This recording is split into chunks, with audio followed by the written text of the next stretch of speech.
Hey everybody, my name is Mark Anthony, and today we're going to be talking about fear. So thank you for tuning into my personal blogs. Like I say, I'm Mark Anthony, artist, mix master, producer, founder, and CEO of Raw Music Studios. And we're going to be talking about fear. What is fear? How can fear be used against you and to manipulate or control you? And how to get rid of your fear, right? How to kill the fear, how to not be afraid of anything in your life that's holding, like that, how could I say, that could possibly be holding you back from reaching higher potentials, right? So, just gonna start. What is fear, right? Fear is a poison, or I consider fear to be a poison. Why do I consider fear to be a poison? Is because, we'll get into that later, right? So, like I said, I consider fear to be a poison. The Google definition of the word fear is a unpleasant feeling or belief, right? Keep the word belief in front of your thoughts. Fear is an unpleasant feeling or belief that something is about to harm or attack you or even threaten you, right? However, the Latin definition of the word fear, because all English, a lot of languages that we have today derived from the Latin language, right? So the etymology, the true origins of the word and how it changed over time, which would be the Latin definition of the word fear, means to deceive or deception, right? Deceive or deception. Keep that in the back of your mind. So keep the word belief and deception in the back of your mind. We're going to come back to it at the end or towards the end of like this point that I'm trying to make, right? So, how is your fear being used against you? Like, that's pretty much what we're going to talk about. So understand that fear keeps you in a fight or flight state of mind, right? When you're consistently living in a fight or flight state of mind, or living in a prolonged state of mind of alert or fear, or the thought and belief of something coming to harm you or attack you, when there is no threat to be scared of whatsoever, then this can be detrimental to your mental, physical, and emotional health, including your surroundings, right? We talk about emotions a lot. We talking about your environment a lot. We talking about the surroundings. So understand everything plays a part into these how can I say, key situations of your key characteristics of your life, right? And if you have fear, then 9 times out of 10 you're being it'll be easily manipulated or easily distracted by the things that's going around you and keep you from being the best version of yourself, right? It's because fear itself is literally what drives you, right? A lot of people think that love is the most important and the biggest emotion on earth. In reality, is fear, right? The fear of losing your job, the fear of losing a loved one, the fear of going poor, the fear of not having anything to eat, the fear of not being financially stable, the fear of like the fear of dying, the fear of like losing your life, like the fear of heights, whatever it is.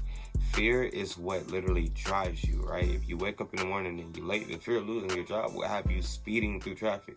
So understand, like, fear is what drives us, right? Or drives you, or however it resonates in your mind. Fear is what drives a lot of people. So we have to understand what the fear is actually doing to us. And like I say, if you're living in if you're constantly or consistently living in a state of mind of alert or prolonged state of mind of alert, or being fearful of something or whatever you're afraid of, then like I say, this can affect you spiritually, emotionally, and psychologically, right? And this is why I say fear is like a poison. This is why I say fear is like a poison. Your blood pressure, breathing, believe it or not, your breathing, stress. Stress is a cortisol hormone. This is what also fear and adrenaline. Cortisol and adrenaline. This is what fear spikes. It spikes those chemicals within the body. mental understanding and your decision making. So understand your mental understanding and your decision making can be affected by your fear, right?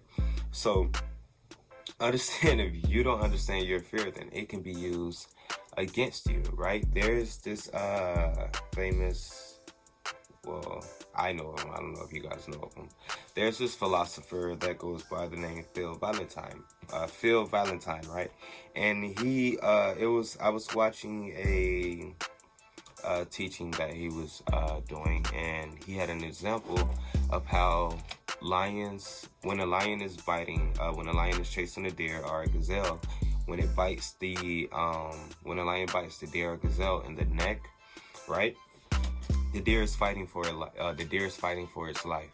The deer is like fighting, trying to get away. It's trying to run away. It's trying to break loose. It's trying to do all that stuff to get away from the lion. However, if you pay attention to it, because he showed this video, if you pay attention to it, there's one moment in that process in which the deer gives up, right? The deer gives up because the adrenochromes, which is produced by the kidneys that spikes the adrenaline, the fear, right? The fear takes over the whole deer's body, right? And it numbs or knows all the feelings, and allows the deer to feel like it's okay to go into the euphoric state, which is death, right? So why is this important? Because how can I say it?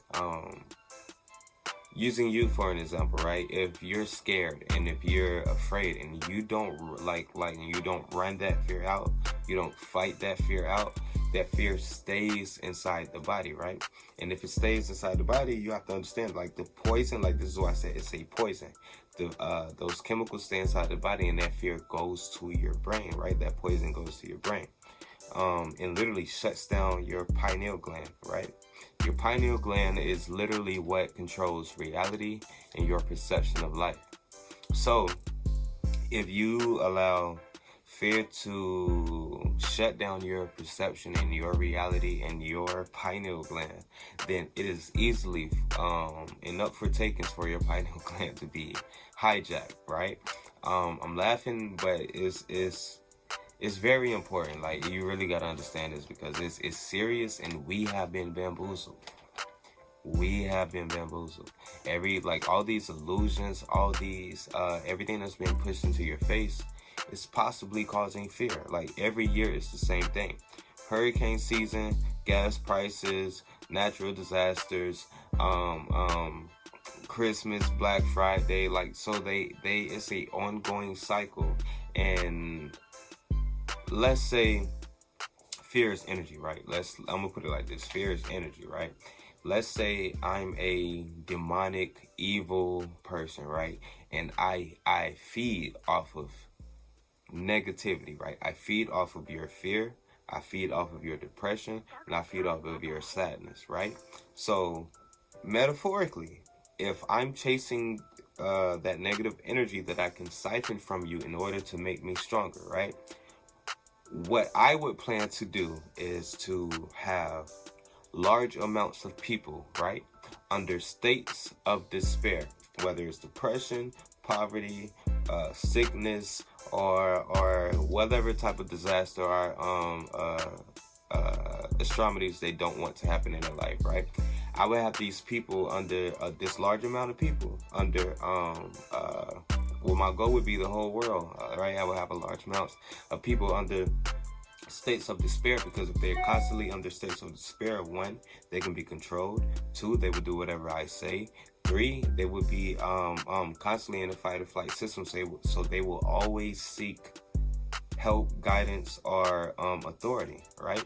And this is how I would manipulate them and have an ongoing cycle, so I could constantly siphon their energy, siphon their fear, siphon off of their sadness or depression, right? So really think about our lives, how this government is set up, how this system is set up, and how everything in your face from news or everything that's on TV, period, is either violence, killing, drama, or war, or poverty, inflammation, financial situations, right? And really think about what this does to you when you're constantly watching it, right? Does this have something to do with your fear? Is this fear manipulating you? Is this causing fear? And does this affect your fight or flight response mechanism, right? Because when you're saying this, 9 times out of 10, it's triggering your emotions. So you're going to figure out, okay, how am I going to survive? How am I going to do this, that, and the third? And how am I going to live? Which causes you to go out there and do unnecessary things that you don't have to do. My question is, if there is a hurricane or a flood or a natural disaster or wars or whatever, right? And you go fill up your car and the bomb just drops on your house. What was it for? Where are you going to go? Where are we? We're being controlled and manipulated by fear, right? So, like I said, understand, just like the deer, when the lion has the deer in his, when the lion has the mouth in the deer's neck, the fear is being reproduced. Our adrenaline and cortisol is being so much of it being reproduced that it numbs everything else in the body, and it allows the deer to be calmed down and surrender itself into going into the euphoric state, which is also death, right? Same thing with us. A lot of things, fear, this cortisol and stress is overpowering our pineal gland and allowing us to go into a quote unquote, I'm gonna use the same euphoric, but metaphorically zombie state of mind, right? Zombie state of mind, to where you can be controlled, you can be manipulated, because your perception and your perception and views on life and reality is being hijacked or controlled by somebody else's, right? So how do you break out of the hijack system? How do you break out of mind control? How do you break out of being how do you kill your fear? Right? How do you kill your fear? Simply just do what you're most afraid of. Like whether you're a lot of people my color are afraid of the ocean, right? Just go to the ocean, go to the deep end, and just sit underwater, right? Just sit under the water, try to hold your breath underwater for as long as you can, and then come back up, right? Nothing will happen to you. If you're afraid of heights, go to whatever high building that you're afraid of and just sit on the edge safely and responsibly. Like, don't just hang off the edge, but face your fears is what I'm trying to get you to do. Like, face your fears. Once you face your fears, you won't be afraid to die, right? And if you're not afraid to die, you're not going to be afraid to live. And that's what I'm trying to get you guys to, click and I don't know what I'm trying to say, like reverse or whatever. Reverse the psychological mind control that's being on you, right? Because safe to say, a lot of people that have a near-death experience, I had a near-death experience, and I sincerely feel like when you have a near-death experience, you're going to be connected with the creator, quote-unquote, or God, or whoever you believe in. You're going to have a direct connection and relationship with that person, and you're going to understand and look at life a lot more differently. You're not going to take life for granted. You're going to you just won't be afraid to live anymore. You're going to, your morals and your values will be how can I say it, blown up in your face, right? That's what I'm trying to get you to understand. It's pretty much all I had. Like, you kill the fear and the thought of being afraid of death, and you won't be afraid to live. And this life is pretty much mind over matter, right? Mind over matter, right? Matter will follow the mind. Please remember that. Mind over matter. Everything in life is mind over matter, and matter will always follow the mind. And focus on now. Focus on now. What are you doing now, right? No matter what you're going through, what are you doing right now to fix it? If you're watching this video, that's the start, right? That's the start, because you're looking for motivation, you're looking for inspiration, and I hope I give it to you, right? So, focus on now. Don't focus on the past. Don't dwell on the past. Because you dwell on the past, it will make the your future repeat. It will make the past repeat itself, and you'll find yourself going into the future, right? So focus on now. You cannot live your life feeling like a victim, right? If you understand the law of attraction, then what will that attract? If you walking around life feeling like a victim, if you walking around life feeling like you're afraid, like what does that attract, right? Because understand, we put out what we get back, and we get back what we put out, tenfold. If you put energy out 20%, I mean, well, how can I say it? Whatever your goals are, if you put that energy out 20%, then you're going to get it back 20%. If you put it out 80%, you're going to get it back 80%. If you put it out 100%, you're going to get it back 100%. You put out 120, you're going to get back 120. But if the emotions and frequencies and energy that you is putting out, fear or anything that's on a low vibration or negative vibe, what are you attracting? What are you attracting? So please pay attention to your surroundings. Pay attention to your environment, your emotions, and question your fear. Like, what are you really afraid of? And is there really a reason to be afraid of this? And I challenge you to go face your fears. Go do whatever it is that you're most afraid of. Unless it's like, don't do no dumb shit. Excuse my language, but don't do nothing dumb. That's not what I'm trying to promote. Face your fears, but I don't know. Face your fears. Don't let them chase you, right? So thank you for watching. I hope I touched somebody today. Hope this message goes out to whoever who needs it. And yeah, stay tuned for more. I'll be bringing more videos. Thank you.